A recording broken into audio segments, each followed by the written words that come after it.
नमस्कार स्टूडेंट। आज हम बात करेंगे C programming, C plus plus, Java, ठीक है, इत्यादि जितनी भी प्रोग्रामिंग लैंग्वेज है उसमें यूज़ होने वाले ऑपरेटर्स, जिसमें आज हम बात करेंगे टर्नरी ऑपरेटर, जिसे आप टर्सरी भी आप कह सकते हैं। ओके, तो ये आपका टर्नरी ऑपरेटर है ना, इस तरह से होता है, क्वेश्चन मार्क और column. Okay, generally tertiary operator को कंडीशनल ऑपरेटर भी कहा जाता है। ओके, इसे आप कंडीशनल ऑपरेटर के नाम से भी जानते हैं। ठीक है, कंडीशनल ऑपरेटर, ये जो ऑपरेटर होता है बेसिकली, ठीक है, ये जो आपका इफ़ और एल्स जो आपका टूल होता है, ठीक है, कंडीशनल टूल जो होता है, एक तरह से यदि अपन माने तो उसका शॉर्टेस्ट तरीका है। ओके, जैसे आप इफ़ के अंदर कंडीशन देते हैं, एक बूलियन एक्सप्रेशन देते हैं आप, है ना, बूलियन कंडीशन देते हैं वहाँ पे।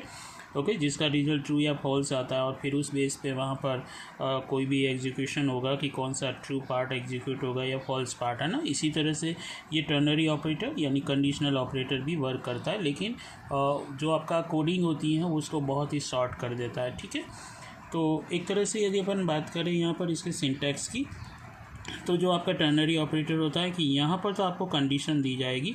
ओके, ये कंडीशन जो होगी आपकी बाइनरी यानी बूलियन कंडीशन होगी। ठीक है, बाइनरी कंडीशन होगी, यहाँ पर ऑपरेंड्स यूज आएंगे आपके, और जो भी कंडीशन होगी, कंडीशन के जस्ट बाद आपका क्वेश्चन मार्क। ओके, और क्वेश्चन मार्क के बाद यहाँ पर जो भी आप लिखेंगे वो ट्रू पार्ट होगा, और कॉलन होने के बाद यहाँ पर आपका फॉल्स पार्ट होगा। ठीक है, तो ये इसका एक बेसिक सिंटैक्स होगा। ओके, यदि कोई वेरिएबल ले रखा है कि उस वेरिएबल के अंदर आपको कोई भी वैल्यू लेनी है इस तरह से, तो ऐसा इन कर दीजिए, और यहाँ पर आप सेमीकोलन, है ना, तो ये कम्प्लीटली स्टेटमेंट बन गई आपकी। ठीक है, जिसे अपन टर्नरी ऑपरेटर के साथ एक पर्टिकुलर स्टेटमेंट कह सकते हैं। ओके, तो ये जो टर्नरी ऑपरेटर होता है वो बेसिकली 3 पैरामीटर एक्सेप्ट करता है, या हम कह सकते हैं 3 आर्ग्यूमेंट एक्सेप्ट करता है। पहला होगा आपका कंडीशन, ओके, जो आपकी एक तरह से बूलियन एक्सप्रेशन होगी आपकी, या हम कह सकते हैं बाइनरी कंडीशन के आधार पर ये वर्क करता है। ओके, इस तरह से दूसरा जो होगा आपका वो ट्रू पार्ट होगा आपका, और तीसरा जो होगा वो फॉल्स पार्ट होगा। यहाँ पर आप किसी तरह का मैसेज भी दे सकते हैं, या कोई वैल्यू भी आप यहाँ पे पेस्ट कर सकते हैं। ठीक है, इस तरह से यदि ये कंडीशन ट्रू होती है तो ये सीधा जंप करेगा ट्रू पार्ट पे, और जो भी ट्रू पार्ट होगा वो एग्जीक्यूट होगा। यदि कोई वैल्यू होगी तो उस वेरिएबल में ट्रांसफ़र कर दी जाएगी। ओके, तो ये तो हुआ ट्रू के केस में। और यदि ये कंडीशन फॉल्स होती है तो जो कॉलम दे रखा है उसके बाद फॉल्स पार्ट होता है आपका। ठीक है, तो वहाँ पे फॉल्स जो भी होगा आपका, वो फॉल्स वैल्यू होगी, वो आपकी वेरिएबल के अंदर इंसर्ट कर दी जाएगी। ओके, तो ट्रू एंड फॉल्स, तो इस तरह से ये 3 आर्ग्यूमेंट्स जनरली एक्सेप्ट करता है। ओके, चलिए, तो अब हम यहाँ पर इसकी एक बात करते हैं। यहाँ पर एक सिंपल कंडीशन लेके बात करते हैं। जैसे मान लीजिए कि फॉर एग्ज़ाम्पल हमने यहाँ पर एक बात की कि एक वेरिएबल है हमारे पास, जैसे मान लीजिए ए एक वेरिएबल है, उसके अंदर एक वैल्यू है 10 आपकी। ठीक है, एक वेरिएबल बी ले लिया, उसके अंदर जैसे वैल्यू है हमारे पास 20। ठीक है, अब हमें करना क्या है कि इन दोनों में से बड़ी वैल्यू हमें निकालनी है या छोटी वैल्यू निकालनी है। ठीक है, जिस तरह से भी यहाँ पर वैल्यू की बात करेंगे तो वो हम कैसे करेंगे, है ना, यानी कि हमें बड़ी या छोटी वैल्यू चाहिए यहाँ पर, है ना। एक सी वेरिएबल यहाँ पे और ले लेते हैं, हम चाहते हैं कि सी के अंदर बड़ी या छोटी वैल्यू हमें मिल जाए, है ना, इस तरह से। चलिए, तो देखिए ये जो पार्ट है ना, यहाँ पर हम इफ़ के पार्ट में भी लिख सकते हैं, यानी इफ़ की तरह से भी लिख सकते हैं, लेकिन हम यहाँ टर्नरी ऑपरेटर का यूज़ करते हुए लिख रहे हैं। तो देखिए कैसे, तो हमने ये कहा कि सी के अंदर वैल्यू आ जाए। ठीक है, हमने यहाँ पर लिखा ए ग्रेटर दैन बी, है ना, ए ग्रेटर दैन बी लिखा हमने। उसके बाद हमने यहाँ पे क्वेश्चन मार्क किया, और यहाँ पर हमने ए और यहाँ पर हमने बी, है ना, इस तरह से ये लिखा। यानी कि ये जो दी गई कंडीशन है, ये कंडीशन आपकी ट्रू हो जाती है आपकी, है ना, ए ग्रेटर देन बी। जैसे ही ट्रू होती है तो ये ए की वैल्यू जो होगी वो सी के अंदर ट्रांसफ़र की जाएगी, और जैसे ही कंडीशन फॉल्स होगी तो जो बी की वैल्यू है वो बी आपकी यहाँ पे ट्रांसफ़र कर दी जाएगी। ठीक है, तो इस तरह से यहाँ पर ये वर्क करेगा। जैसे यहाँ देखिए ए ग्रेटर देन बी, यानी कि क्या हुआ यहाँ पर कि 10 इज़ ग्रेटर देन 20। ओके, तो कंडीशन क्या हो रही है आपकी फॉल्स, तो फॉल्स होते ही फॉल्स पार्ट पे जंप करेगा, और बी की वैल्यू सी के अंदर स्टोर कर दी जाएगी, यानी सी के अंदर जो आपको यहाँ पर वैल्यू मिलेगी वो 20 मिलेगी। ठीक है, तो इस तरह से ये स्टेटमेंट आपकी वर्क करेगी, जिसे आप प्रोग्रामिंग के अंदर भी यूज़ कर सकते हैं। तो ये तो हमने यहाँ पर एक साधारण सी बात की है, ठीक है, कि एक नॉर्मल जैसे स्टेटमेंट जो भी आपने दी है, ठीक है, वो कैसे होगा। आप यहाँ नेस्टेड की तरह भी वर्क करवा सकते हैं। जैसे आपको नेस्टेड कंडीशन देनी है, सपोज कीजिए हम एक दूसरा एग्जांपल लेते हैं। जैसे मान लीजिए कहीं पे भी एक वेरिएबल जैसे इंट, ओके, एक ए वेरिएबल हमने लिया जिसके अंदर जैसे मान लीजिए 1 है, सपोज कीजिए कोई भी वैल्यू ले लेते हैं, यहाँ पर जैसे 2 है ना, इस तरह से। ओके, एक वेरिएबल और ले लीजिए आप, जैसे सी वेरिएबल आपने ले लिया। ओके, अब देखिए नेस्टेड कैसे है ना। तो नेस्टेड हम कंडीशन कुछ इस तरह से अपन दे सकते हैं। जैसे मान लीजिए कि हमने यहाँ पर एक कंडीशन दी, यहाँ पर जैसे कंपैरिजन ऑपरेटर यूज़ कर लेते हैं ना, कि ए की वैल्यू 1 है, उसके बाद यदि ट्रू हो गया तो क्या बी की वैल्यू 2 है, उसके बाद भी ट्रू हो गया तो हमें क्या करना है ना। तो इस तरह से कुछ एक आपको प्रोग्रामिंग लॉजिक बताने की कोशिश की जा रही है। तो देखिए जैसे सपोज कीजिए कि हमने सबसे पहले कंपैरिजन किया। कंपैरिजन ऑपरेटर जैसे मैंने प्रीवियस वीडियो में आपको बताया है ना, ये वाला ऑपरेटर आपका कंपैरिजन ऑपरेटर है जो रिलेशनल एक्सप्रेशंस के अंतर्गत आप यूज करते हैं। ओके, जैसे यहाँ पे देखिए हमने यहाँ पे कहा कि क्या ए की वैल्यू 1 है क्या, ये हमने यहाँ पर दिया, ठीक है। अब आप ब्रैकेट में लगाइए, आप डायरेक्ट ब्रैकेट लगाए तो भी कोई प्रॉब्लम नहीं है ना।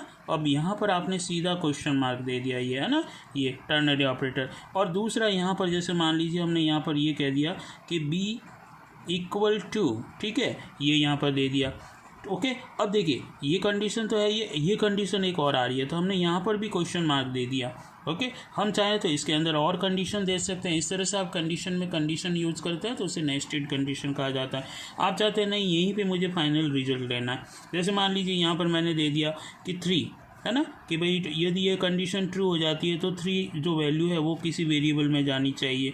ओके, और नहीं होती है तो जैसे मान लीजिए कॉलन, तो यहाँ पे 5 दे दिया, कुछ भी दे सकते हैं, ठीक है, ऐसे, और ये ब्रैकेट कर दिया। तो ये एक अंदर स्टेटमेंट हो गई आपकी, है ना, इस तरह से कि बी यदि 2 के इक्वल होता है तो ट्रू पार्ट में 3 और फॉल्स पार्ट में 5 एग्जीक्यूट होगा।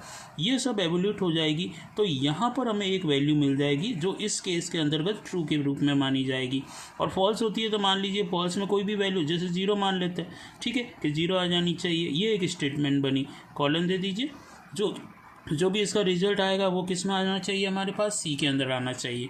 अब देखिए एग्जीक्यूशन कैसे होगा। जैसे बॉडमास रूल भी हमने देखा है, तो उसमें ब्रैकेट पहले एवोल्यूट होगा, तो ये वाला पोर्शन पहले एवोल्यूट होगा आपका, है ना। तो जब ये एवोल्यूट हुआ तो चेक किया बी इक्वल टू, तो देखिए बी की वैल्यू 2 है, यस, तो 2 इक्वल टू कंडीशन क्या हुई, यहाँ पर ट्रू हुई, तो ट्रू के केस में हमें 3 मिला। यानी इस ओवरऑल कंप्लीट जो स्टेटमेंट है इसका रिजल्ट हमें 3 मिला। तो जब 3 मिला तो मैं यहाँ पर बता देता हूँ ये कैसे एवोल्यूशन होगा अब आगे। तो ये इस तरह से ट्रीट की जाएगी, वहाँ पे ये 1 आ गया, यहाँ पर इसका एवोल्यूशन हुआ तो इसका रिजल्ट क्या मिला 3, और ये आपका 0, ठीक है, और इस तरह से। तो ये स्टेटमेंट ऐसे वहाँ पर ट्रीट की जाएगी। अब यहाँ देखिए, अब ये वाला एग्जीक्यूशन होगा आपका, है ना। ये होने के बाद ए 1 है क्या, तो ए 1 है, हाँ यस, ए तो 1 है, तो 1 इक्वल 1 कंडीशन इज ट्रू। तो जैसे ही कंडीशन ट्रू हुई तो ये 3 वाला पार्ट है ना, ये ट्रू, जो 3 है आपका, ये एग्जीक्यूशन होगा। और ये भी रिजल्ट एज इट इज़ किस में चला जाएगा, सी के अंदर। यानी कि सी के अंदर हमें जो वैल्यू मिलेगी इस केस के अंदर वो हमें मिलेगी 3।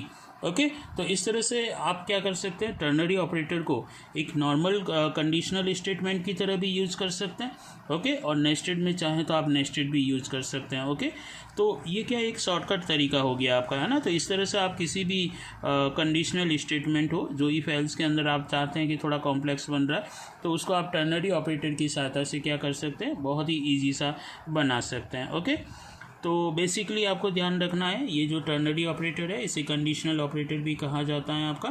और इसमें 3 पैरामीटर्स यानी 3 आर्ग्यूमेंट्स होते हैं। पहली आपकी कंडीशनल स्टेटमेंट होगी यहाँ पे जो बाइनरी कंडीशन के आधार पे वर्क करता है आपका।